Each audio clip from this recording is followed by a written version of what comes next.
Assalamualaikum warahmatullahi wabarakatuh, sahabat trader analisa. Sekarang saya ingin menganalisa di pair gold ya.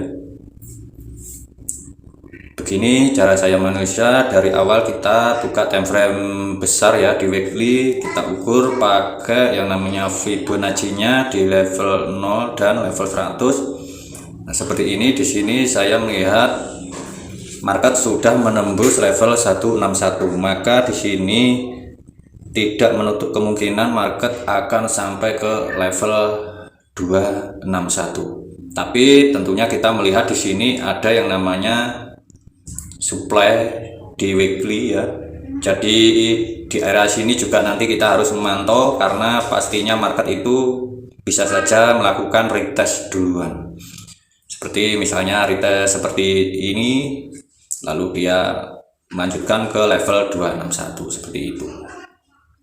Maka di level weekly ini terlihat market sedang bullish impulsif. Setelah itu kita buka di time frame daily-nya. Di time frame daily juga kita lihat di sini market sangat impulsif ya, melakukan kenaikan. Jika kita ukur pakai Fibo di sini ya, di sini mulai dari sini, ini ada yang namanya dominant break. Dari sini ya, kita analisa dari sini. Di sini ada yang namanya CP1. Kita ukur, market sudah sampai level 423 ya, sampai level 423. Ini juga bikin catatan, market sudah masuk di level 423. Jika dilihat di sini ada yang namanya setup dominant break. Coba saya ukur juga pakai Fibo. Ini di daily ya. Market sudah menembus 261 dan kemungkinan masih bisa naik ke level 423 bertepatan dengan level 261 di weekly tadi ya. Nah, seperti itu. Berarti kemungkinan kenaikan ada dua yang mendukung, dua analisa yang mendukung di daily dan di weekly. Sekarang kita lihat di time frame H4-nya ya. Di time frame H4 sekarang kita tinggal cari titik entry yang tepat di area mana, itu aja. Nah, seperti ini kita marking aja ya area-area demand ya, area-area demandnya. Ini demand di H4 karena ini shadownya sudah masuk di area demand bawahnya, maka saya marking di sini sampai di atas. Nah, seperti ini. Nah, setelah kita tandai seperti ini ya, kita amati dulu. Di sini market juga membentuk setup CP1. Coba saya ukur. Ini yang kemarin sampai level 161 ya. Sampai level 161, maka tidak menutup kemungkinan sampai di level 261 dan bertepatan di supply weekly ya, bertepatan di supply weekly. Sangat bagus, sangat mendukung. Analisanya berurutan di 3 time frame ini menunjukkan kenaikan, belum ada tanda-tanda reversal. Jadi market masih impulsif naik. Nah, setelah kita marking tadi ya di demandnya, maka kita turunkan lagi time frame-nya di H1. Kita lihat lagi di sini apakah market membuat setup penurunan ataupun kenaikan ya. Kita amati dulu. Di sini ada yang namanya setup CP1 buy. Coba saya ukur dulu. Masuk level 161 dan sudah ditembus. Kemungkinan juga akan ke 261.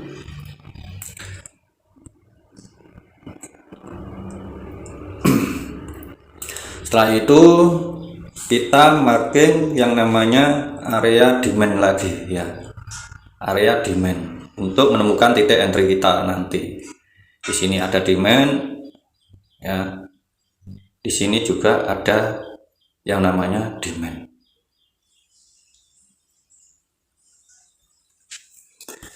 Nah, yang perlu kita waspadai di sini jika kita mengambil entry buy di area sini, ya, mengambil entry buy di area sini, jika candle ini nanti ngebreak ini, maka ini bentuk dari setup CB1, ya. Jika ini ngebreak dengan body, di sini dia ngebreak dengan body, maka dia membentuk setup CB1 sell.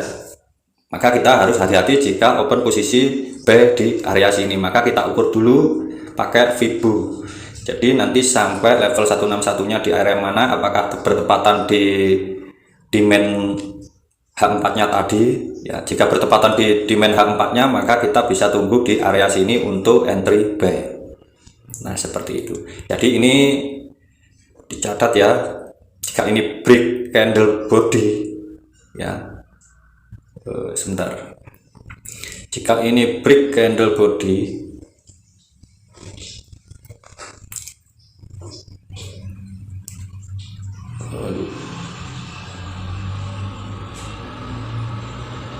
jika ini break candle body bearish, maka ini terbentuk yang namanya CB1. Sebentar saya benahi, umpama breaknya cuma sampai sini ya.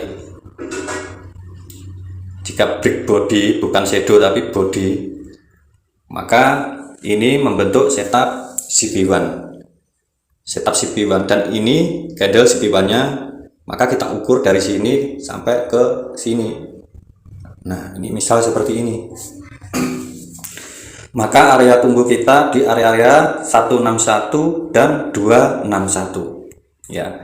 Jika di 261 bertepatan sama SND H4, dan kita ketahui bahwa SND di TF besar itu lebih bagus untuk melakukan area entry, karena biasanya di respon market itu bisa memantulkan harga itu sampai level 261. Nah, seperti itu. Jadi perlu diingat, jika break candle ini, ya, body seperti ini, maka langsung kita ukur pakai Fibo.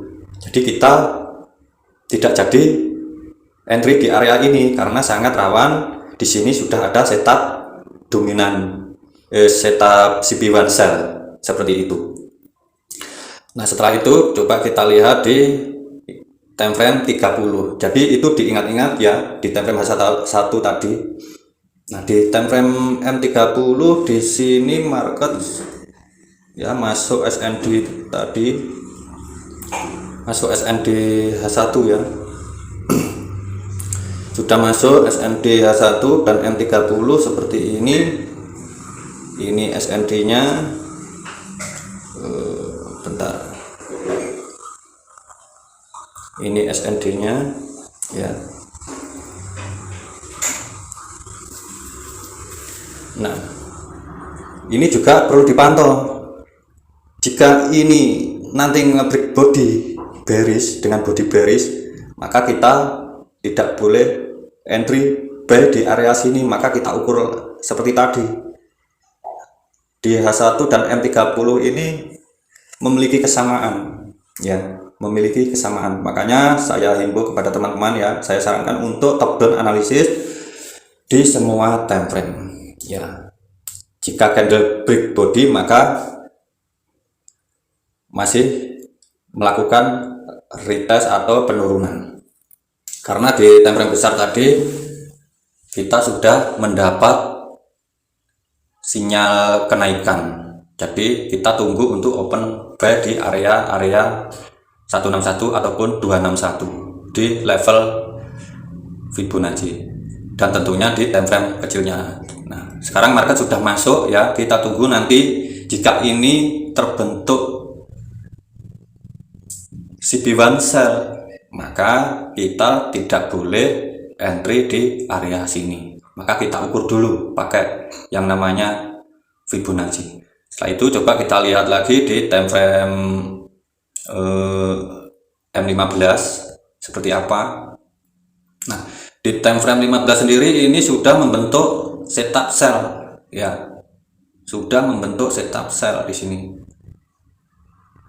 Ya, ini dari sini sudah membentuk setup sel ya. Coba saya ukur pakai Vibo. Jika kita ukur sampai new high-nya ini ya, dan ini candle CP1 nya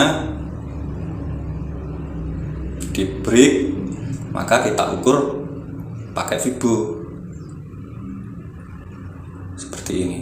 Jadi sampai level mana kira-kira nanti market akan melakukan penurunan. Nah, di sini level 161 ya, level 161 bertepatan dengan SND di M30. Nah, kita harus pantau dulu ya, apakah dia nanti akan ngebreak dengan body bearish di sini ya. Apakah dia ngebreak dengan body seperti ini, maka kita wajib hati-hati di sini untuk melakukan entry buy ya, karena TF besarnya tadi di time frame H1 ini, jika dia ngebreak ini itu berpotensi untuk melakukan penurunan karena terbentuk CP1. Jadi kita harus pantau ya. Oke, kita kembali di time frame M15 yang sudah membentuk setup CP1 sell. Dan di sini kita juga harus jeli ya. Di sini ada setup juga yang kecil ini ya, setup CP1 juga. Coba kita ukur,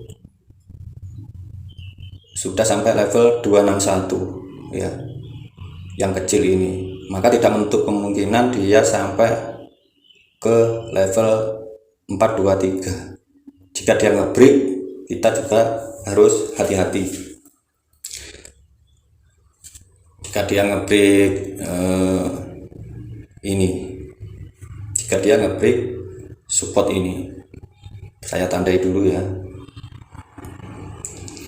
Jika ngebreak support ini, maka kita wajib hati-hati. Setelah itu kita coba lihat di time frame M5 seperti apa. Time frame 5 seperti ini, banyak sekali setup ya di sini. Dari atas ini juga ada setup sampai level 423. Jika kita ambil time frame M15 tadi, market sudah market masih belum masuk di level 161 ya, kemungkinan masih bisa turun ini. Jadi kita tunggu di level-level ini untuk melakukan buy jika ada setup buy seperti CP1 ataupun dominant break ya, seperti itu. Jadi teman-teman kembangkan ya setup ini, jadi dikembangkan karena di sini juga ada CP1 2 ini ya. Ada area SND yang sudah ditembus lagi yang kedua, maka wajib hati-hati jika kita melakukan open buy. Kita tunggu, kita ganti time frame ya, setiap time frame kita analisa. Nah, seperti ini, kita tunggu di area sini ya. Jika ini nanti di break, maka kemungkinan market akan melakukan penurunan untuk retest ya. Kita tunggu. Ingat, jika ngebreak body ya, jika ngebreak body, dan kita lihat di time frame H1 juga, jika nanti ngebreak body seperti ini, body bearish, maka market kemungkinan akan menuju ke SND H4 nya. Misal seperti ini, jika dia ngebreak maka akan sampai ke level H4, area demand H4 ya. Ini area demandnya. Jadi kita perlu waspada ya di sini. untuk mengambil entry buy. Jadi kita tunggu dulu di time frame M15 nya ya, kita tunggu apakah dia membentuk setup buy. Jika membentuk setup buy, kita bisa lakukan entry